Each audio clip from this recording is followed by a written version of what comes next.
पुणे महानगरपालिकेची भरती प्रक्रिया चालू आहे आणि त्याची परीक्षा नोव्हेंबर किंवा डिसेंबरमध्ये होण्याची दाट शक्यता आहे. त्यामधील ज्युनियर इंजिनियर नागरी सिव्हिल हे एक महत्त्वाचं पद आहे. या पदासाठी जागा भरपूर जरी असल्या तरी त्याचं प्रिपरेशन करताना आपल्याला फार मोठी काळजी घ्यायची आहे. आणि त्या प्रिपरेशन करताना एक तर सिव्हिल इंजिनिअरिंगची पदवी आहे, तसंच एक कनिष्ठ अभियंता नागरी यामध्ये कुठल्या civil and water management engineering, civil environmental engineering, structural engineering, construction engineering, technology या सगळ्या इक्विव्हॅलंट पकडल्या जातात.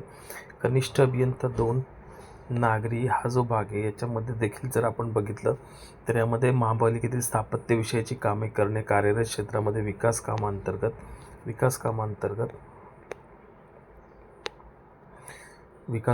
सर्वेक्षण करणे, प्रकल्प अहवाल तयार करणे, प्रकल्पाचे बांधकाम संकल्पचित्र सुरू होत आहे किंवा नाही याचे देखरेख व नियंत्रण, कामाचा दर्जा तपासणे, महापालिकेच्या नियमानुसार कामे करणे. ह्या गोष्टी सांगण्याचं महत्त्व हे आहे कारण की परीक्षेमध्ये याच्या संदर्भात आपल्याला प्रश्न येणार आहेत.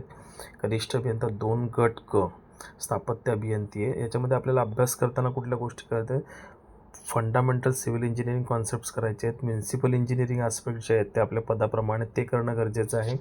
ज्युनियर इंजिनिअरिंग जॉब रिस्पॉन्सिबिलिटी आहे त्याच्याबाबत आपल्याला इकडनं IBPSचा पॅटर्न आहे ज्याच्यामध्ये 5 MCQ असतील, चॉईसेस असेल त्याच्यापैकी आपल्याला एक सिलेक्ट करायचं आहे.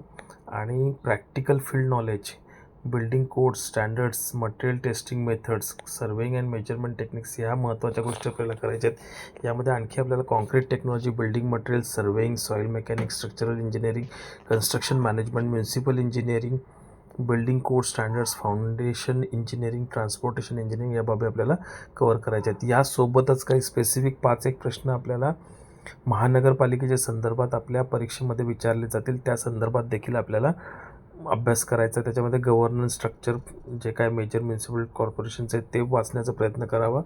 गव्हर्निंग बॉडीमध्ये आपल्याकडे जसे की एक पॉलिटिकल बॉडी असते आणि जी जनरल बॉडी असते ती compose of elected counsellors from the various wards. आता सध्या ॲडमिनिस्ट्रेटर आहेत त्याबाबतही जाणून घ्या. आणि एक्झिक्युटिव्ह हेड म्हणून म्युन्सिपल कमिशनर असतात, हायस्ट दर्जाचे अधिकारी असतात. ते कोण आहेत, कधी आहेत. त्यानंतर पॉलिटिकल हेड हा मेयर असतात, त्यांच्याबाबत जाणून घ्या. किती नंबर ऑफ कॉर्पोरेटर्स आहेत त्या बाबी जाणून घ्या. ॲडमिनिस्ट्रेटिव्ह रोल त्यांचा काय आहे, लेजिस्लेटिव्ह फ्रेमवर्कमध्ये कॉर्पोरेशन ॲक्टप्रमाणे काय होणार आहे. नंतर इम्पॉर्टंट हिस्टोरिकल इव्हेंट्स आहेत त्याबाबत जाणून घ्या, जसे की ॲन्शियंट एरा पोर्तुगीज, मराठा रूलमध्ये, ब्रिटिश रूलमध्ये पोर्तुगीज. Thane municipal corporation information formation कधी झालेलं आहे, ज्युरिस्डिक्शन काय काय आहे, म्युन्सिपल कमिशनर कोण आहेत, मेयर कोण होते, आता सध्या मेयर नाही आहेत, ॲडमिनिस्ट्रेटर असतील पण त्याच्या आधीचे मेयर कोण होते, कुठल्या वॉटर बॉडीज आहेत म्हणजे तलाव वगैरे त्याच गोष्टी जाणून घ्या. बाजूला असलेले येऊर हिल आहे टेकडी त्याबाबतची थोडी माहिती असू द्या. फ्लोरा फाना, करंट इव्हेंट्समध्ये मेगा प्रोजेक्ट्स कुठले चालू आहेत, जसं मेट्रो लाईन 5G कापूरपाडू टू कल्याण असेल त्याबाबत थोडी माहिती द्या. कोस्टल रोडच्या बाबत माहिती घ्या. फ्लायओव्हर रोड वायडनिंग या गोष्टी आपण जाणून घेणं फार गरजेचं आहे.